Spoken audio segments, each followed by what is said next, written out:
Bismillahirrahmanirrahim. Assalamualaikum warahmatullahi wabarakatuh. Perkenalkan, nama saya Melina Rahayu Awalia, NIM saya 102191133.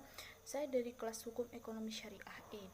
Di sini saya akan menjelaskan mengenai lembaga pengelola zakat di Indonesia. Yang pertama adalah Badan Amil Zakat Nasional. Badan Amil Zakat Nasional atau Basnas merupakan lembaga yang berwenang melakukan pengelolaan zakat di lingkup nasional atau secara nasional. Dalam Undang-Undang Nomor 23 Tahun 2011 menyatakan bahwa Basnas merupakan lembaga pemerintah non-struktural yang bersifat mandiri dan bertanggung jawab kepada Presiden melalui Menteri Agama. Untuk melaksanakan tugasnya, Basnas dibiayai dengan anggaran pendapatan dan belanja negara, serta hak amil. Yang kedua adalah susunan organisasi dan tata kerja Basnas. Yang pertama adalah Badan Pelaksana. Badan Pelaksana mempunyai tugas menyelenggarakan pengumpulan, pendistribusian, dan pendayagunaan zakat sesuai dengan ketentuan agama dan tugas lainnya yang berkenaan dengan pengelolaan zakat sesuai dengan peraturan perundang-undangan yang berlaku. Yang kedua adalah tugas Dewan Pertimbangan. Dewan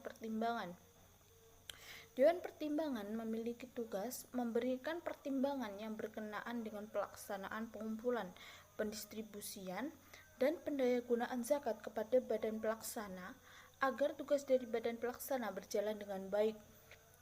Yang ketiga adalah Komisi Pengawas. Komisi Pengawas mempunyai tugas menyelenggarakan pengawasan atas pelaksanaan pengumpulan, pendistribusian, dan pendayagunaan zakat oleh badan pelaksana. Komisi Pengawas dapat meminta bantuan akuntan publik dalam melaksanakan tugas pemeriksaan keuangan. Selanjutnya adalah tata kerja Basnas provinsi dan kabupaten atau kota. Yang pertama adalah menyelenggarakan tugas administratif dan teknis pengumpulan, pendistribusian, dan pendayagunaan zakat.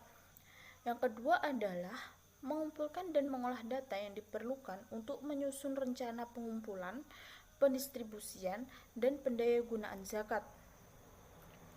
Yang ketiga, menyelenggarakan bimbingan di bidang pengumpulan, pendistribusian, dan pendayagunaan zakat.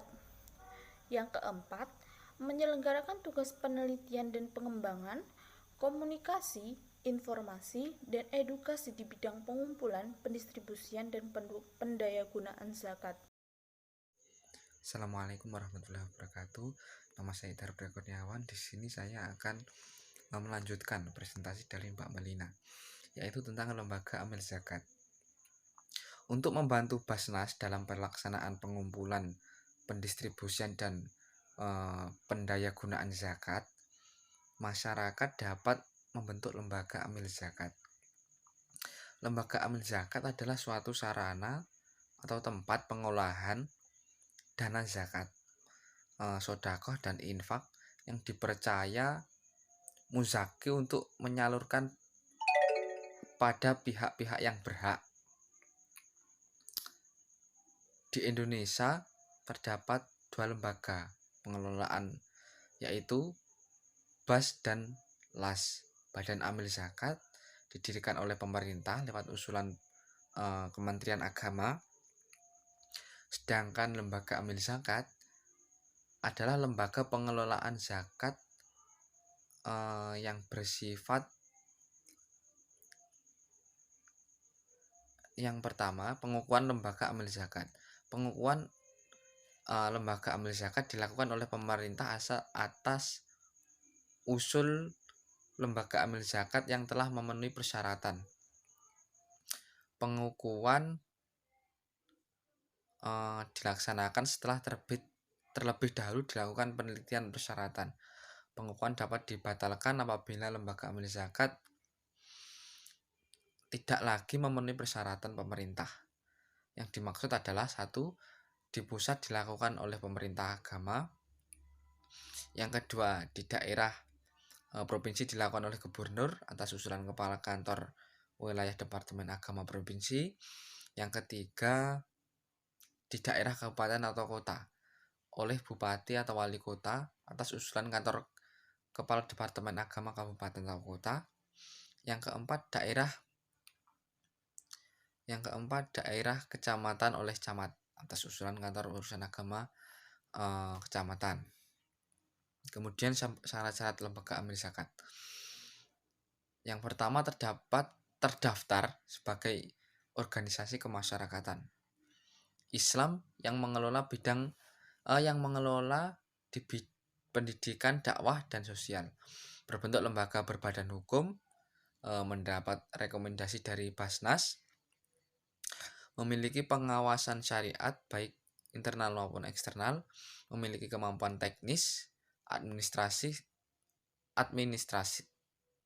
dan keuangan untuk melaksanakan kegiatannya, bersifat nirbala, memiliki program untuk pendayagunaan zakat bagi kesejahteraan umat, dan bersedia diaudit syariat dan keuangan secara berskala.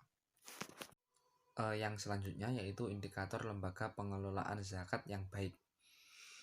Memiliki sistem, prosedur, dan aturan yang jelas. Apabila sistem telah terbangun dengan baik, lembaga zakat tidak akan bergantung pada individu. Yang kedua, memiliki manajemen yang terbuka dengan melibatkan masyarakat dan memungkinkan masyarakat untuk mengakses kegiatan dan dana zakat yang dikelola lembaga zakat. Yang terakhir atau yang ketiga yaitu mempunyai rencana kerja.